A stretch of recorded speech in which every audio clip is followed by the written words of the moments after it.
So Thrill, where are you right now? Are you in Nashville? All right, guys, we are now live. It is Tuesday night, and this is Conversations with Commodores. And as we did a couple of months ago when we had Pioneers Roundtable #1, tonight we have our second installment of Pioneers Roundtable 2. And I'm so pleased to announce who are on our panel this evening. And I'm just going to go in the order that I see, folks.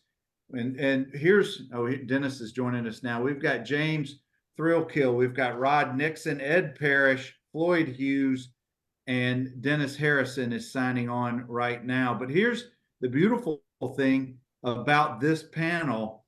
All five were teammates, and 4 of the 5 came in Coach Sloan's class of the fall of 1974. So welcome, gentlemen.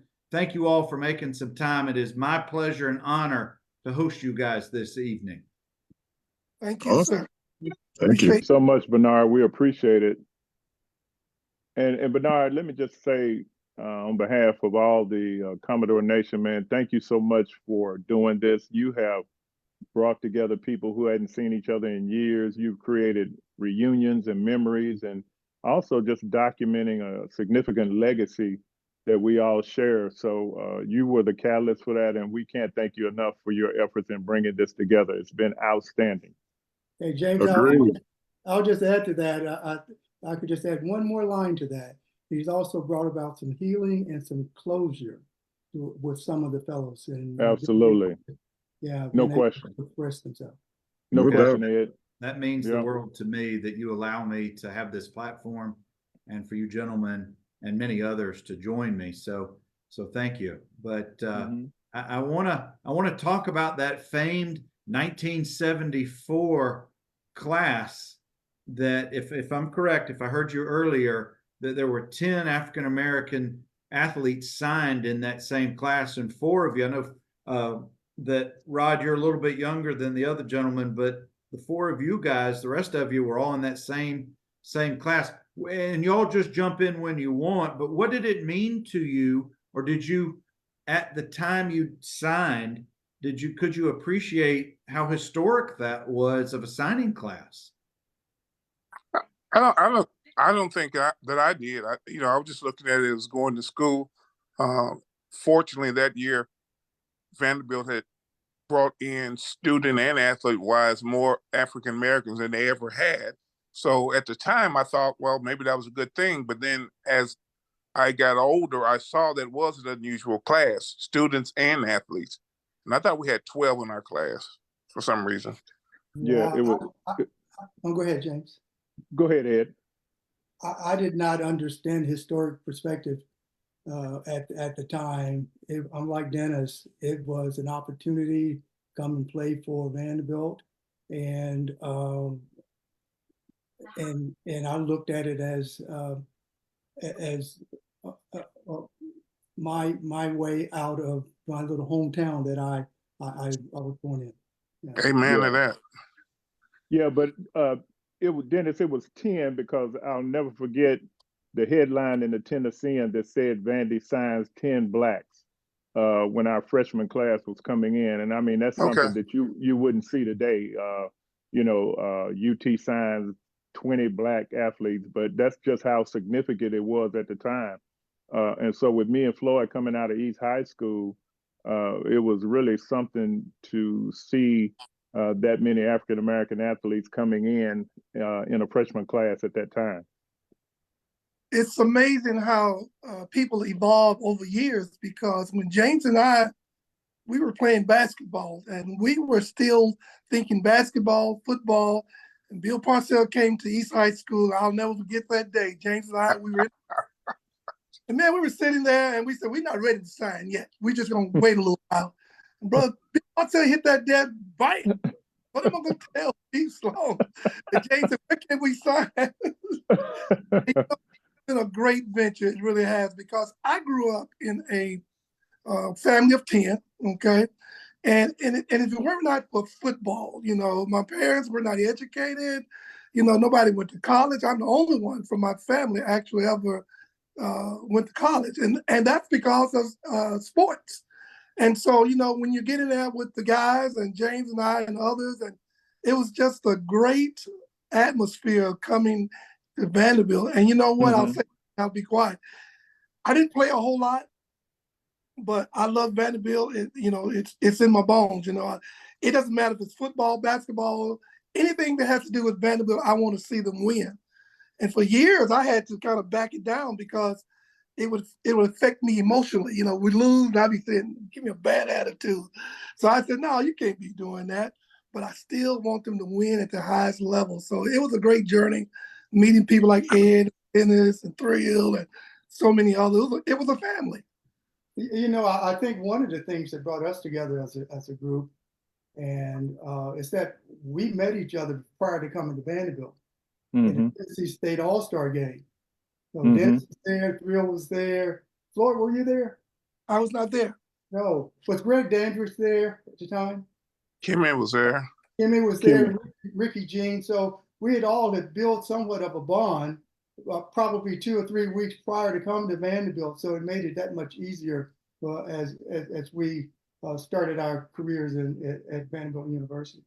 And that's a great point, Ed. That's a great point, because when we went to Murfreesboro, interestingly, where I live now, that All-Star team has some incredible athletes on it. And so with the athletes that were on the West Side, Ed, Ricky, all of us, and Dennis, we were super excited that we were going to the same college. And then Kimmy was on the East team. He was the only Vanderbilt athlete that was on the East team. And then his friend Massey was coming to town to TSU. But it's so interesting.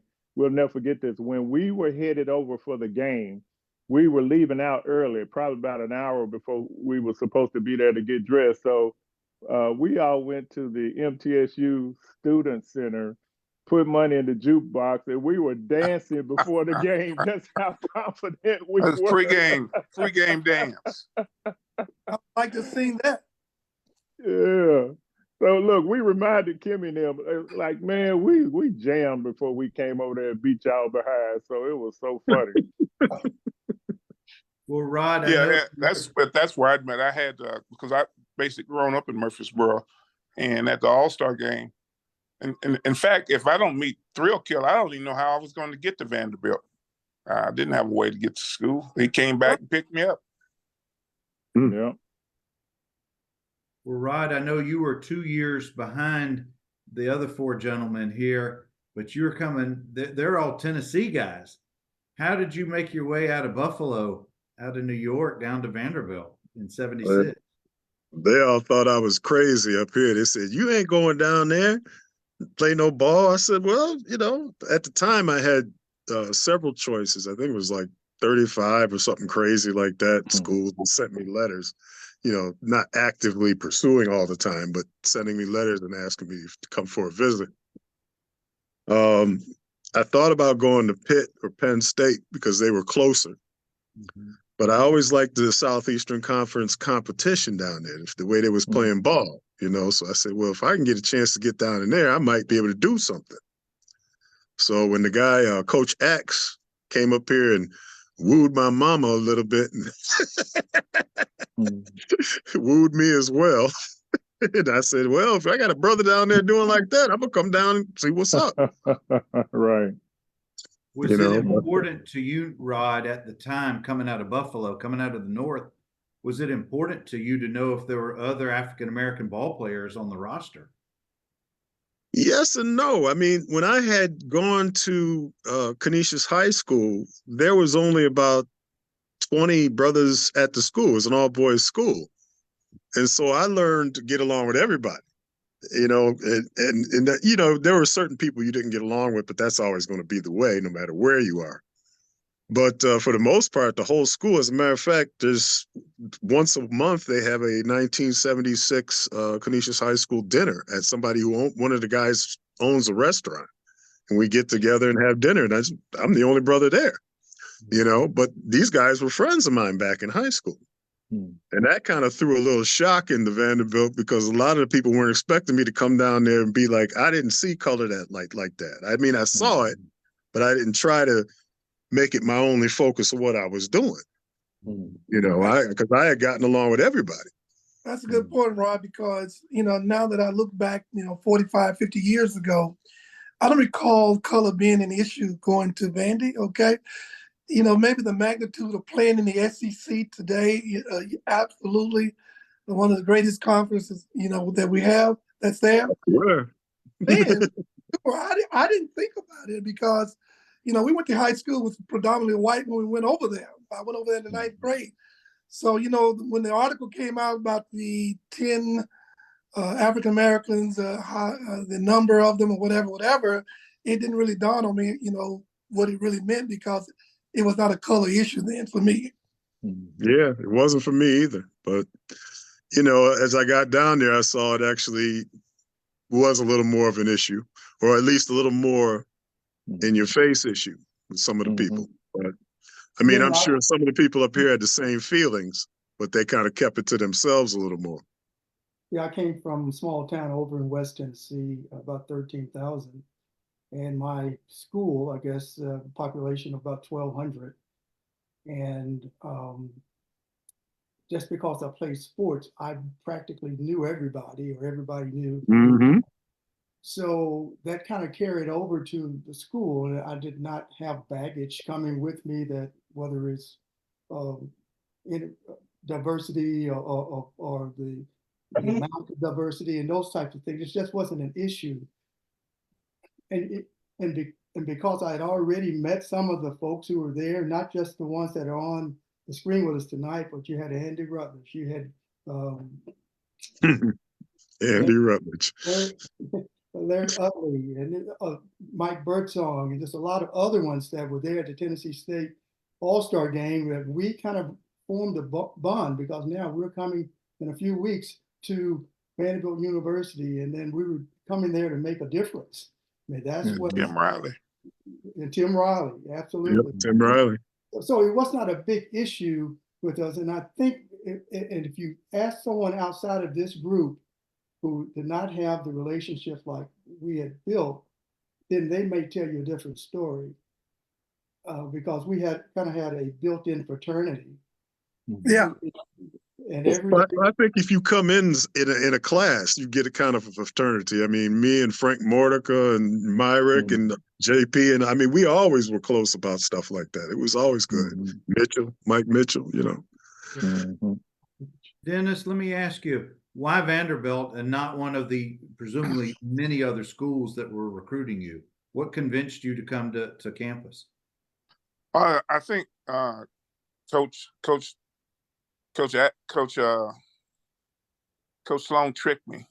He told me I signed. I don't remember saying it, but no, a good friend of mine, excuse me, that I grew up with in Craig Rucker. Craig and Brandon, two guys I went to school with, had decided to come to Vanderbilt on academics, and I just wanted to go somewhere that was close to home, that my mother could come see me play, and it wouldn't be a struggle, and I could get home when I wanted to. And this is for all of you guys, did the lure of playing in the SEC trump going to other state schools that were not in the SEC? Does that make sense? Well, let me say this. I've always wanted to be a teacher. And at the time, Georgia Peabody College for Teachers was as renowned nationwide as Vanderbilt University was.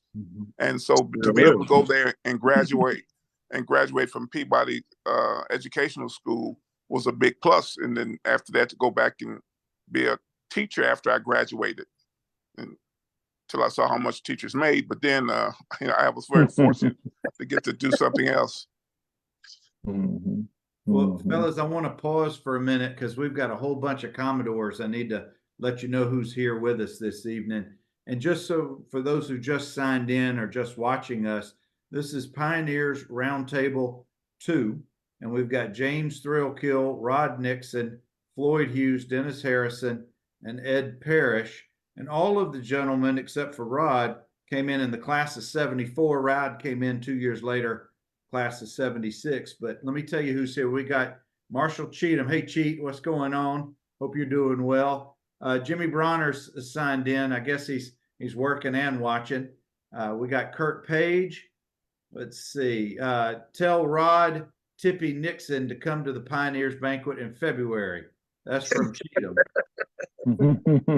So that's Cheatham calling you out, Rod. That's Jimmy. He calling me out. Okay. We got Mark Matlock, Kenny Cole, Tyler Chastain, and several others who kind of scrolled through. But I wanted you guys to know who's watching from their respective homes and other places this evening.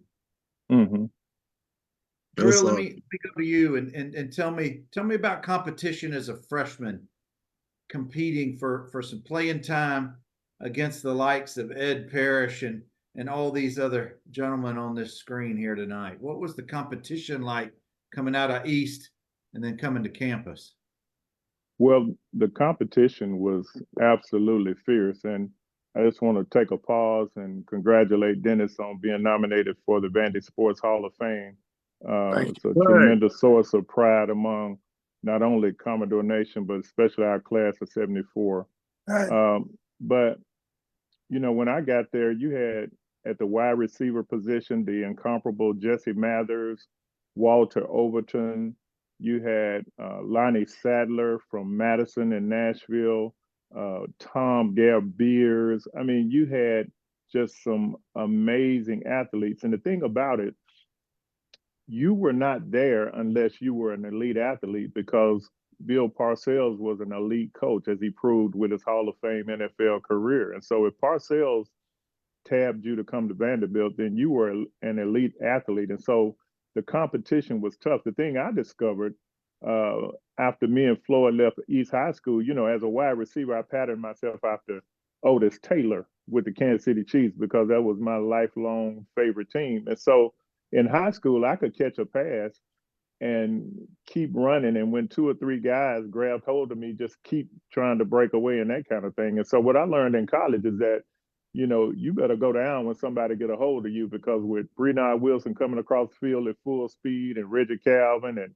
those athletes, man, that's actually how I ended up getting injured, trying to stay up when I should have gone down. And so the competition was intense across the league too. When you look at the athletes who were at Alabama and Stanley Morgan and those guys up at UT, and, you know, just league wide, you had some of the cream of the crop athletes. And so, you know, when people look at our record, we were 7-4 those first 2 years, but we went to play Oklahoma when they were #1 in the nation. And we tackled their quarterback in the end zone. He fumbled, we downed the ball, and instead of giving us a touchdown, they gave us a safety. We had Oklahoma beat until they robbed us in the end zone. But on the way into Oklahoma, all the marquee signs, like at the restaurants, the fast food restaurant was saying, "God help Vanderbilt," and some place called us Vandertilt and that kind of thing. But when I tell you that rowdy crowd was dead silence when they got out of there with that win. So we knew we had a set of athletes that were some of the best in the country. Hey, you know, you mentioned Oklahoma. Don't you know that's the highlight of my Vanderbilt career? Don't you know what happened in Oklahoma? I recovered a fumble and I let it go. The referee was running, trying to get to it, and I wasn't letting it go. He said, "You got to give me the ball." You want to take that one home? Rod, let me ask you. Rod, you get to campus in the fall of '76. What kind of impact, what kind of influence was Dennis on that defensive line at that point? Nobody stopped Dennis, man. Period. That was just the, you know, they had to run the other way. And I wasn't going to get in because I wasn't going to get in front of Dennis. That ain't no way. That wasn't going to happen either. I got a couple of shots to do this, that, and the other, but for the most part, freshman year, I was watching a lot. But I learned a lot too. Were you redshirted, or were you? No. I got my lettering jacket and stuff. I got a chance to play. I played against Oklahoma, actually, in Oklahoma. I remember doing that as well. I didn't have anything crazy happen for me until, you know, crazy good, but I guess I did my job, you know. I used to get fired up about playing Alabama, though. That's what I used to like to try to do something with, because that back then, that was the ones you wanted to get. You wanted to get Alabama. That's it. In my last year there, I had a pretty good game against Alabama. I do remember doing spring practice. The Dennis and I, Bill Parcells we did some things in spring practice you would not believe. But he would put us on our knees and give us some boxing gloves. Yes. And we would box, and you better not duck. And I know a couple of times, Dennis and I, we went through that too. And you talking about a fierce boxing match, you better not duck your head. No, I did that. I have a They did that in I'm 76 not with sure me, that too. was legal. It wasn't. They put me in front of Hal Kemp. Hal Kill, yeah. And that was the first time Kimmy Weaver actually said something nice to me. He said, "That's the way, Tip. You got him."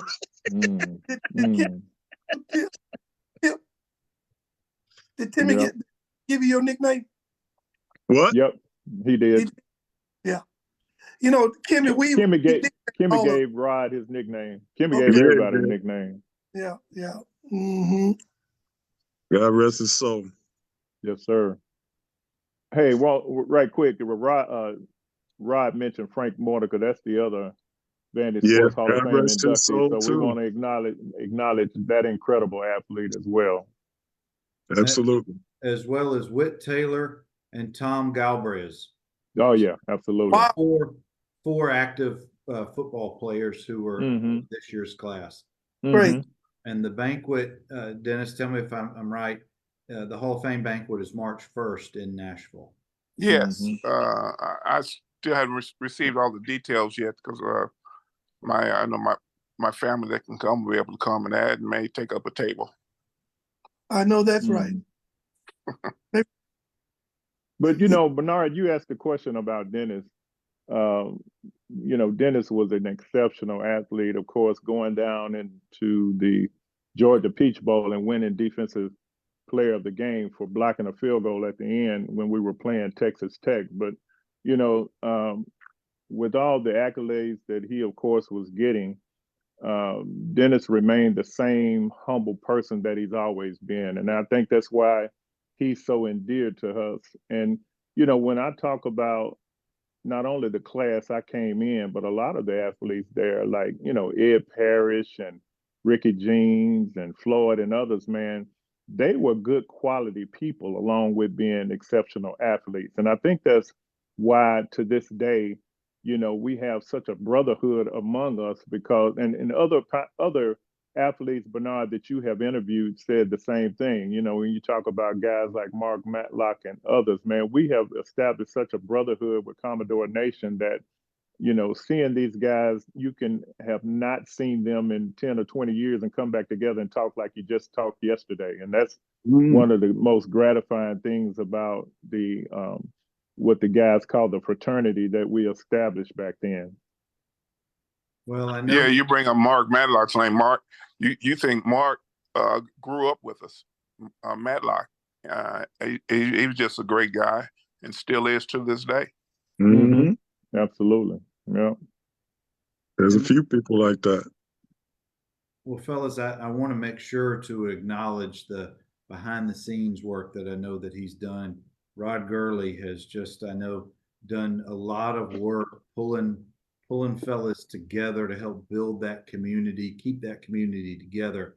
So I wanted to give a special shout out to Rod and thanks. I can only imagine the work that he's done on behalf of the Pioneers, as well as many others. Absolutely, and well deserved, and also to my blood brother Wayman Buggs, who was right along with Rod in terms of promoting the things that we're now experiencing now.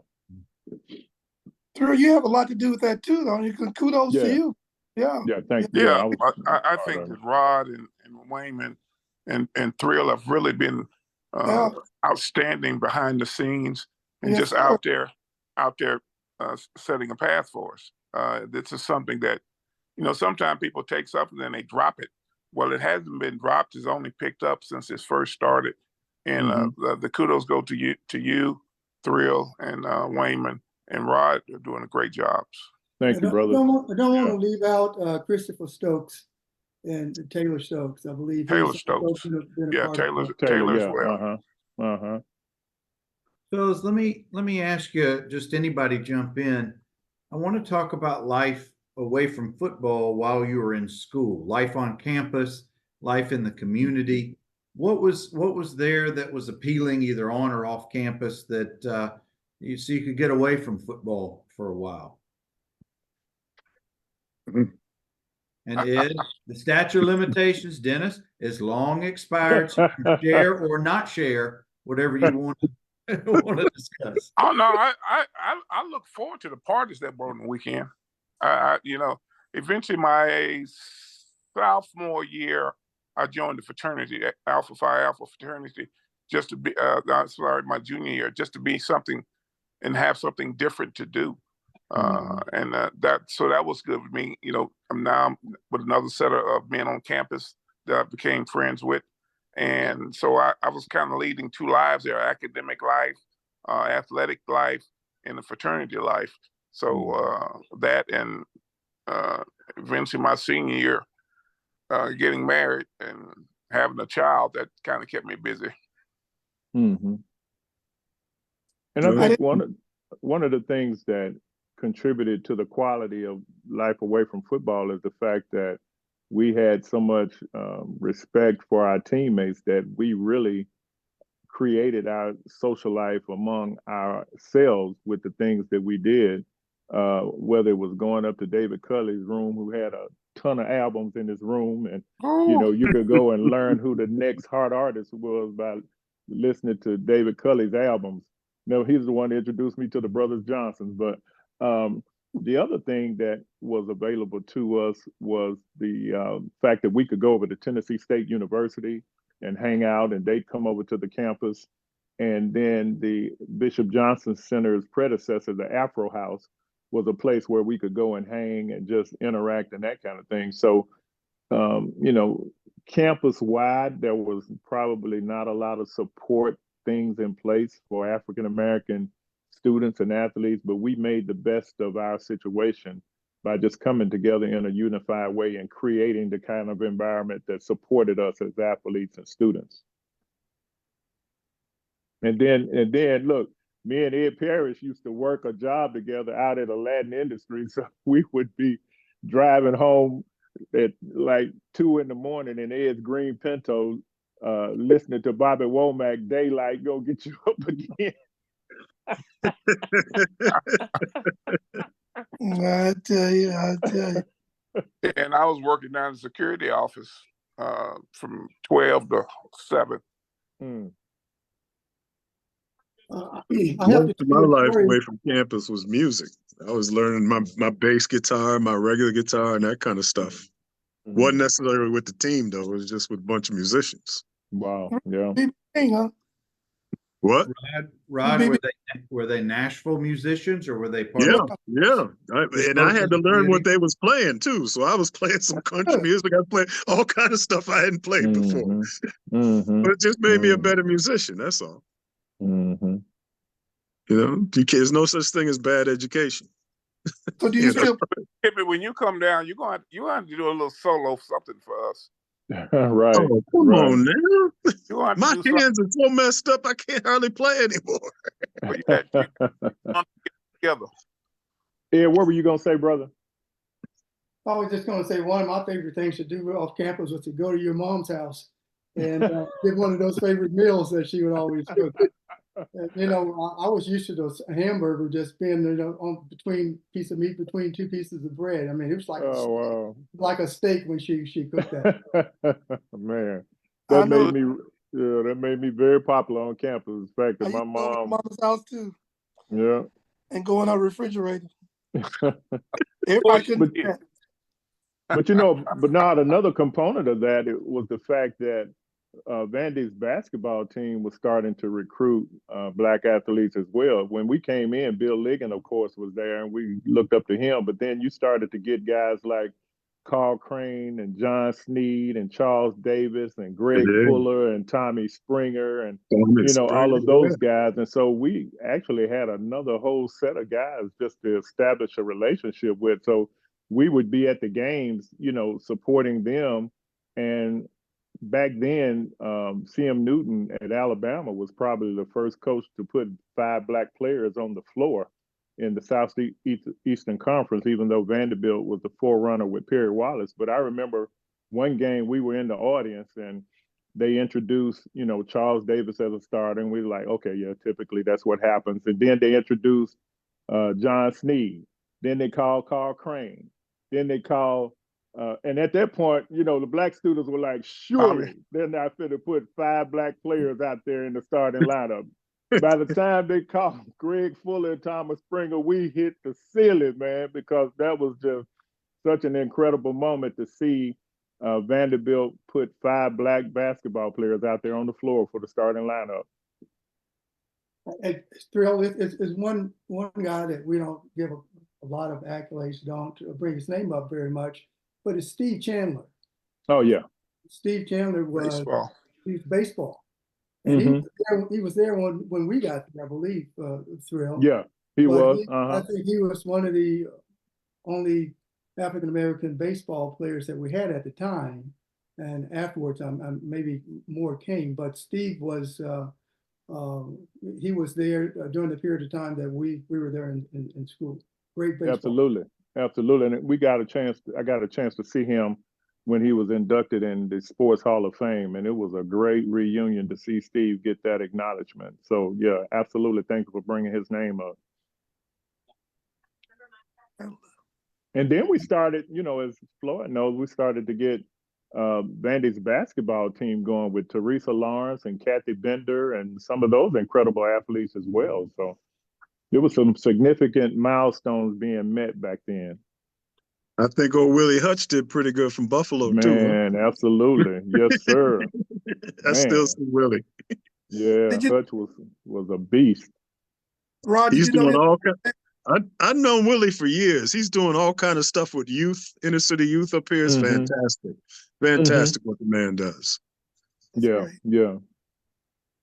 Yeah, him and Marshall Cheatham are doing some phenomenal things working with young people. Yes. With their programs and stuff. So kudos to them. Absolutely. Let's kind of shift gears a little bit and talk about away games in the South. Away games in the Southeastern Conference or Oklahoma, wherever it was. I don't know if you guys went up north at all during your years, but the stories from Doug Nettles and Walter Overton, those were, for those who had not heard or knew of those stories, they were eye-opening. And we don't have to go through them tonight, but when you guys had to go play in Oxford, Athens, Tuscaloosa, were you exposed to any negative treatment? Were you treated poorly by the fans or the opponents that you were playing against? Or had things started to calm down? We got booed. We never went to Tuscaloosa. We always played in Birmingham, and the only place that still stands out to me, even when I coached when we went there at Ole Miss, at the fraternity house just before SAEs, just before you got to the stadium and stuff. They had 3 football players hanging outside, literally hanging with 3 of our numbers on it. And that's the only place that I can remember that I had to keep both eyes open. Well, you definitely had to keep your eyes open. But the other places they weren't problems, because I think by the time we come through, most of the cities were used to, you know, even the facilities where we stayed. We got to stay in the same hotels. It wasn't where like Walter and them went through, but we got to stay in the same hotels. And the only negative place I know of, like I said, was Ole Miss, and they have greatly changed down there now. No question. And I think that's part of the acknowledgement of Taylor and Doug and Walter and those guys for what they went through, because they're the ones who kind of laid the foundation for us to have better experiences when we came along. So those incredible scenarios like Perry Wallace and Godfrey Dillard jerseys being so wet at halftime because the fans were spitting on them so much. I think, as Dennis mentioned, we had advanced to a certain point. So when I think back about the crowds, the only thing I remember is when we were down in Georgia, James Brown was up in the stands jamming with Georgia's band as we were getting our butts kicked on the field. And he was singing Dooley's Junkyard Dog. So look, we had to stop from being distracted because, man, James Brown up there in the stands. It was so funny, man. Focus on the game, man. That's the first time I seen a band that had a bass player. Right. I was Marching like, band. what? Marching band with a bass player. Right. I said, what is that? Yeah. Well, that was a shock, though. I didn't know down south did it like that with the band. They took the south, they took bands to the max. That was crazy. Yeah.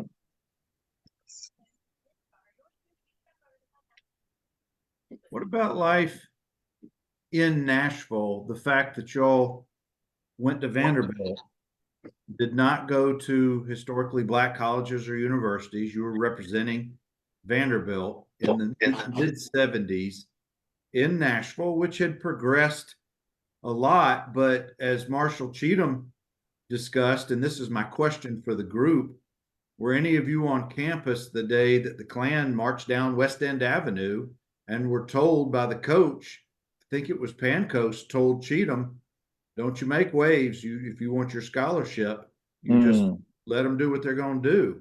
Were any of y'all on campus at this time? Were you aware of this event that occurred? Yeah, I remember that. My wife had mentioned she was leaving her dorm, coming toward mine, and she ran into him. Literally ran.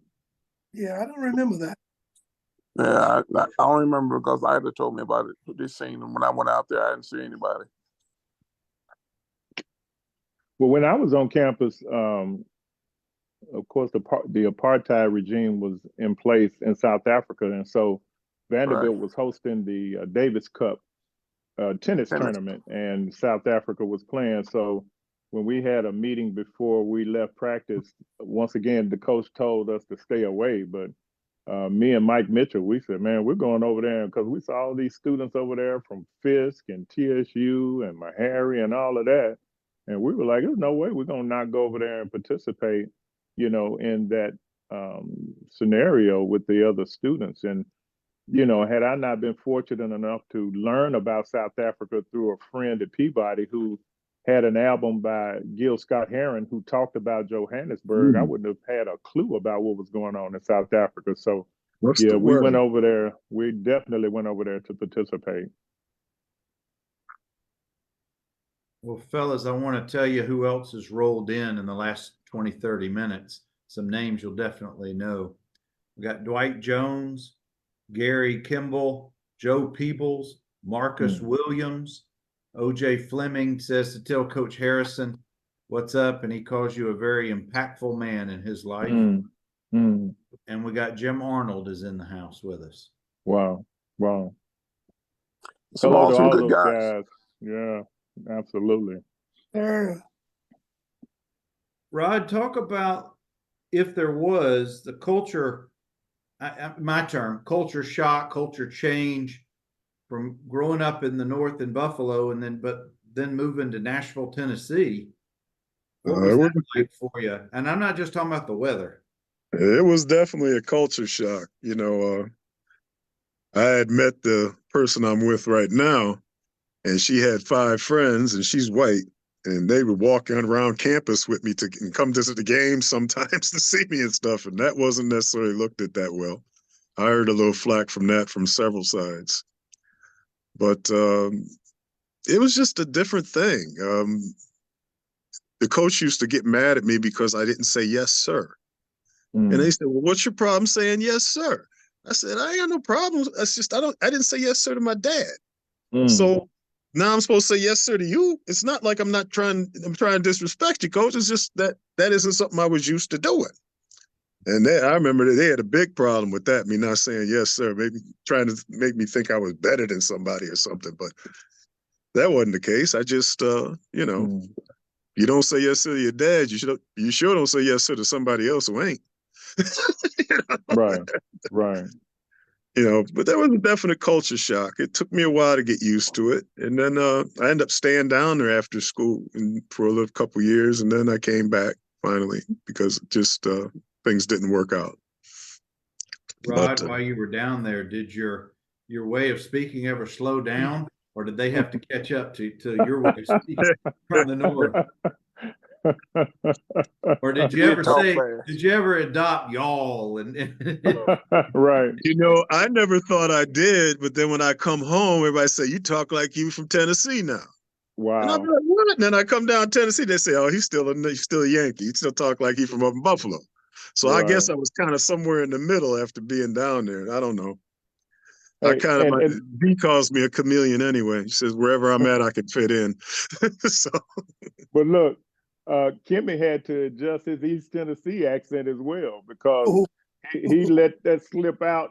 He said cartoon one day, and he said cartoon, and man, we wore him out. And man, when I tell you, Kimmy eloquently changed his dialect, and it never left him. But Bernard, you were talking about the campus-wide environment. There were some scenarios within the framework of the team that we felt like were not necessarily the best scenarios because, for one, I can think about how talented a quarterback David Culley was and how smart he was, and yet did not get anywhere near the significant playing time that he deserved to get. I remember one game, the starting quarterback messed up, then the reserve quarterback messed up, and they just kept going back and forth between those quarterbacks. And, even the crowd was like, put David Culley in, and then we saw some scenarios where we felt like there were some Black athletes that deserved to be playing that maybe were playing behind less than talented white players. And so there was some dynamics within the framework of the team. And,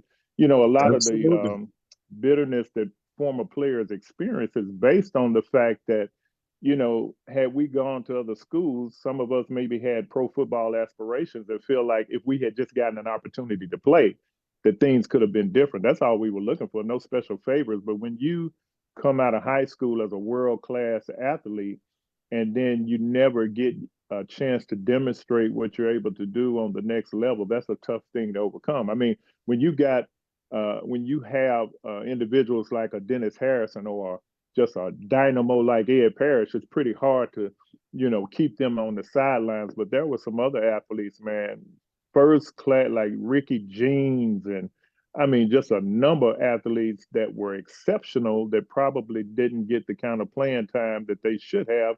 And you always wonder what was the issue because you could see it out on the field. So what was going on that I'm not out there getting a chance to compete? And every time Cully came out, and every time they put Cully on the field, he'd throw you a touchdown. Down there. It'd be a long pass to Threalkill. Well, at one time it got into Coach Pankos because David was supposed to start the Florida game, but in warm-ups when he's passing the ball, he like breaks or jams his finger, and now he can't play, and so they got to go to backup. So he doesn't get to play in that game. Ricky Jean was doomed from when he was getting recorded to Memphis and told the Memphis coach that he didn't think he could coach. He would be a good coach for him. And then a year later, it turned out being the same coach at Vanderbilt. So, right, yeah. Was Van Heflin older or younger than David Culley? Much younger. Much younger? Okay. Yeah. I wasn't sure the order of when they came to campus. Yeah. David was redshirted, but Van came in as a freshman when David was a senior. And Van was being used as a defensive back, Bernard. And I remember being out on the practice field early one day, and I was like, Van, throw me some passes, man. I want to practice my routes, and I'm not trying to take credit for this at all. but he was throwing such a beautiful tight spiral. I said, man, why aren't you playing quarterback? And he said, well, they got me over here defensive back. I said, dude, you need to go tell the coach you need to play quarterback, because I've never seen anybody throw a ball like he was throwing it, you know. And so with some encouragement, he ended up going and expressing his interest in playing quarterback. But just like with Walter Overton coming in and being promised that he was going to play quarterback and then being switched to wide receiver, Walter was a standout quarterback in high school. But you know, that was a microcosm of what was going on in the NFL, because when you look at Eldridge Dickey from TSU going out to the Oakland Raiders, who drafted him to keep Hank Stram from getting him, he died a frustrated man because of not getting a chance to play quarterback, and they tried to switch him to wide receiver. Mm. And that was normal. I recall, You know, at the time, it was unfair, but normal. Yeah. I recall Big John Merritt, who came to my house when he was recruiting me from TSU. And Big John would say, come here, baby, I want to talk to you. He said, I want you to come to Tennessee State and live poor for 4 years. And I want you to go to live rich for 4 years. In other words, he said, if I go, because he said, they're going to stack you at Vanderbilt. And I suppose, you know, because I didn't know what he was really talking about, stacking them, you know. And I came out of high school as a fullback. That was my first love. So my freshman year, I got redshirted. But by the same token, I always loved running the football. But my freshman year, I'd gone back to Steve Sloan my freshman year, so I want to move back to running back, because they put me on defense. Bill Parcells, I think I was playing defensive end or something of that sort. But then Steve Sloan and the team, they left us that year. So when the next year came, Pancos came on board, and that's when pretty much I settled playing defense, and always played on the scout team. But always, they would tell me every year, we got to play you. You're too good of an athlete. We got to play you. And so like today, you know, with the portal being like it is, you know, because we didn't think about leaving football then. Right. Once you committed to a team, it was 4 years. And it was too stressful to think about leaving. But today, you know, would I have been one of those that probably have gotten in the portal? Possibly. But back, you wrote it out. I don't care what happened. 4-year scholarship, that's what you did. That's right. That's Great it. point. Yeah. Well, let me ask you along those lines, Ed, if you're today's athlete, or if we had the NIL deals back then, what would you have endorsed, or what do you think would have come your way? Well, we sort of had NIL back then. We had like $15 a month. They called that the laundry money. And then they took Which that they away. cut out after the first year. After the first year, they took that away. No, I don't know what I would have done. I just know that I was pretty satisfied there, working hard there at Vanderbilt at the time. But today is totally different. Totally different. Athletes are different. The mindsets are different. And so the opportunity is there for them to make those moves, those jumps. Who knows whether it's right, whether it's wrong, you know, time will tell. But it has caused some disruption to the industry, and coaches having to adjust. Universities are having to adjust. Yes, sir. Players are having to adjust. So I just only know what happened at the time that I was there. I had a great relationship with these guys and some of the ones that you called out there, and it just made being there at Vanderbilt one that was pleasing to me. I want to share very poignant comments that Walter and Doug shared with us at the end of the first roundtable from a couple of months ago. And this was coming just from the two of them, but I want to know, and my question is, do those who were either dissatisfied, disgruntled, or upset at their time at Vanderbilt share these same sentiments? Doug and Walter both expressed that their hearts are healed, that they're very much proud to have gone to Vanderbilt, graduated, and played and graduated and represented the school, but not at the time. At the time, they both had considered transferring, which I'm sure was very common in the early 70s. particularly being the some of the earliest of pioneers. But what they, I guess, ultimately, as they grew older, came to realize that they were upset. The root cause of the way they felt was that because of the sign of the times that they were in school and the way that society treated them at that time. They were not, as older men, upset at their university. They were proud to have represented their university and gotten their degree, et cetera, as time has gone on. But at the time they were going through the schooling and playing and representing their school, society's way of treating them is what truly impacted them the most. And as they matured and got older, they allowed their hearts to heal to where they're now fully, as you guys know, in the fold with the group of pioneers and proud to be part of that. I hope I'm saying this eloquently enough to express it, but I don't know if you 5 gentlemen share those same experiences or thoughts, but I'm sure at some point it's been discussed.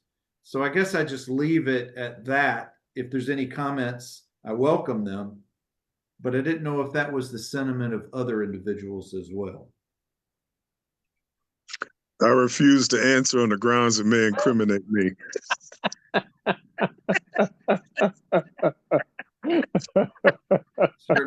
Certainly respect your decision, Rod. And I never, you know what? That was 40, 50 years ago. I'm not worried about what happened then. You know, I'm not, I'm glad that I had a chance to play Division I college ball in the Southeastern Conference. I'm not proud of some of the things that happened when I was there and some of the things that would happen to me. But you know what? I'm doing fine. You know, God's good. You know, I just did what I had to do. My mom instilled in me that you're going to have to do what you got to do anyway. So that's the, you know, you're starting 2 steps back in the world anyway. So you better be stepping fast. So I always did that. So nothing slowed me down. Well, I will say that by me not playing a whole lot, that I hold no ill feelings towards anybody or Vanderbilt. Like I told you from the beginning, I loved being a Commodore, you know. And of course, when I first started there, I didn't know the magnitude of the SEC, didn't know the magnitude of playing college football, because it was just basically, this is what you do. You go to high school, and finally somebody started asking you, do you want to come to this school? And finally, you know, you're offered a scholarship. But I will say that it's being a Vanderbilt former athlete. You know, there's somebody who told me, he said, Floyd, and I've always played it down. Okay, I played it down because, you know, when you're not a superstar and you just kind of on the bench and you don't try to, you know, let everybody know. Yeah. And this guy finally told me, he said, Floyd, you on the team. Okay, this is another person who has nothing to do with Vanderbilt. That's So I word. tell myself in particular, you know, yeah, I was on the team, and I still today, you know, I'm probably more of a Vanderbilt fan or somebody who started, who was a superstar in the Hall of Fame. I probably have just as much Vanderbilt in my blood as they do. And so as far as going around with a chip on my shoulder, no, never did. You know, I always loved it, enjoyed it. And even today, I still love it and enjoy it. You know, I think for me, Bernard, as Floyd said, when you're young, it's a tough pill to swallow, especially when you have pro football aspirations the way that we all did. And that signature thing that you wanted to do was to go pro and buy your mom a house, you know. And when you feel like you had the capabilities of doing so, then, you know, that's what you expect to at least be given an opportunity to do. But as you grow older, I think you mature and appreciate the fact that, you know, God puts you where you need to be. And so, you know, it's still tough when I'm watching games and seeing receivers drop balls and that kind of stuff. Cause I'm like, I would have had that and that kind of thing, but you grow out of that. But, you know, I want to acknowledge athletic director Candace Lee for her efforts in pulling the pioneers together and following up on what David Williams attempted to do with getting Perry Wallace back on campus, because Candace is trying to undo some things that she had nothing to do with, but she's making an effort to try to reconcile some things and create some healing. And so, as Ed said, you know, the thing that you're doing, Bernard, is a component of healing that's taking place. But I think that relationship with the university is also a healing process when you mature enough to say, okay, Walter and Doug and Taylor paved the way for us, which is why our roundtable discussion is significantly different from what they talked about. So what can we do to pave the way for those athletes that are coming behind us? And so that gives you a certain status as a pioneer or a person who paved the way for others to have better. And that's been kind of a generational thing with passing down legacies and trying to make things better for not only the next generation, but the things that you do to make things better for your own children.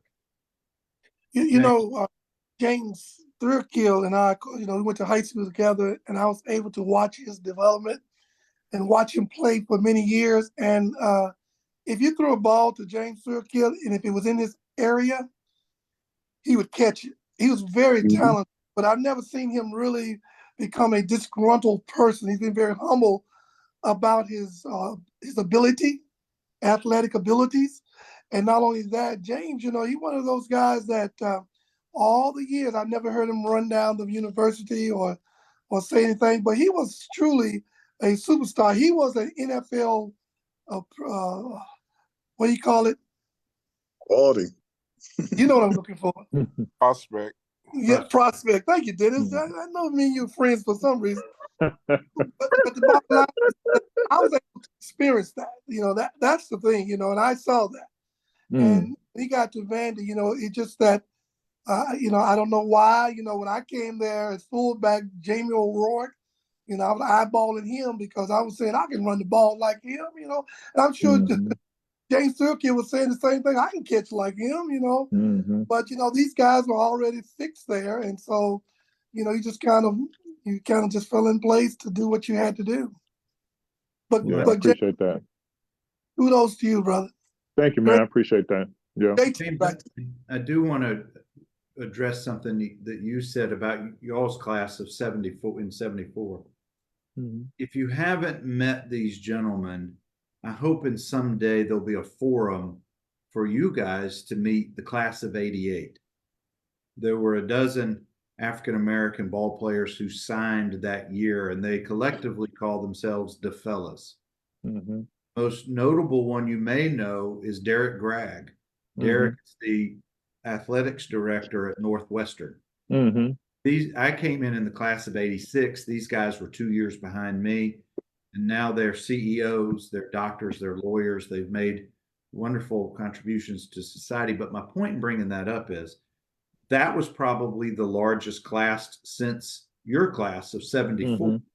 And I truly hope there's a forum one day where they're on campus and you all are on campus. You can compare notes because your group paved the way for that group, of course. And their stories are very much different than your stories, and different from Walter and Taylor and Doug's stories. So it's just a growth, if you will. But I don't want to keep you guys. I want you to stay as long as you want to keep chopping it up and talking about different things.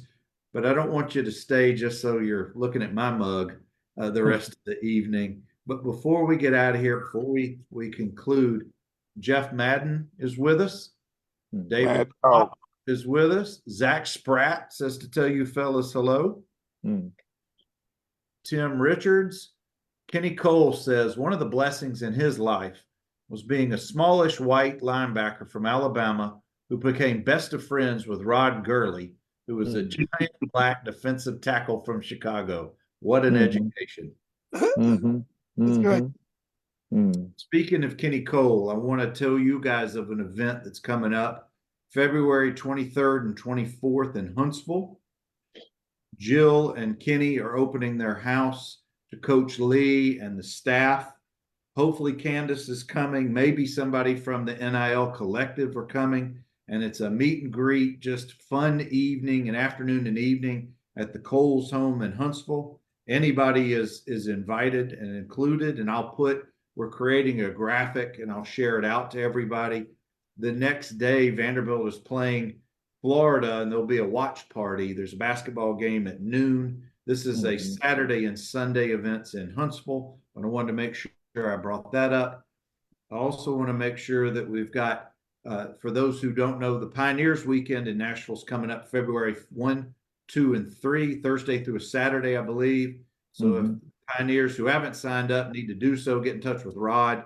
I'm sure he'll provide all of that information. Dennis, another congratulations for being long time overdue elected to the Vanderbilt Sports Hall of Fame. Other football players include Tom Galbraith, Frank Mordica, and Whit Taylor. That's coming up March 1st. So those are my announcements for this episode. Gentlemen, I don't want to conclude without giving you either the last words or things that you want to discuss, but I also want to be respectful of your time this evening. We've been going about an hour. I'll stay here all night as long as you guys want to be here, but at the same time, we can conclude when everybody says it's time. Hey, Bernard, before I depart, thank you so much for inviting me on. I appreciated it. And I just want to say this to Ed Parrish. That whooping we put on Dyersburg, don't take it personal, okay? Get that in before we depart, okay? Ed Parrish, there. Lord. Yeah, I never understood how he could say that Dyersburg had 13,000 people. They still don't have that many people down there. But anyway. Hey, Bernard, now you see what happens with the smaller guy on the team. So what I'm seeing is what happens when teammates who are friends remain friends over the decades. No question. And that is one of the beautiful things about team sports, particularly college football. Yes. I guarantee you that if there are other guys on the team, if y'all are in a group text and Thrill throws out some comment, somebody's name, some event, there's going to be 50 comments right after it, and there's going to be a whole lot of laughter. And that defines teammates, friendship, and that's what this is all about.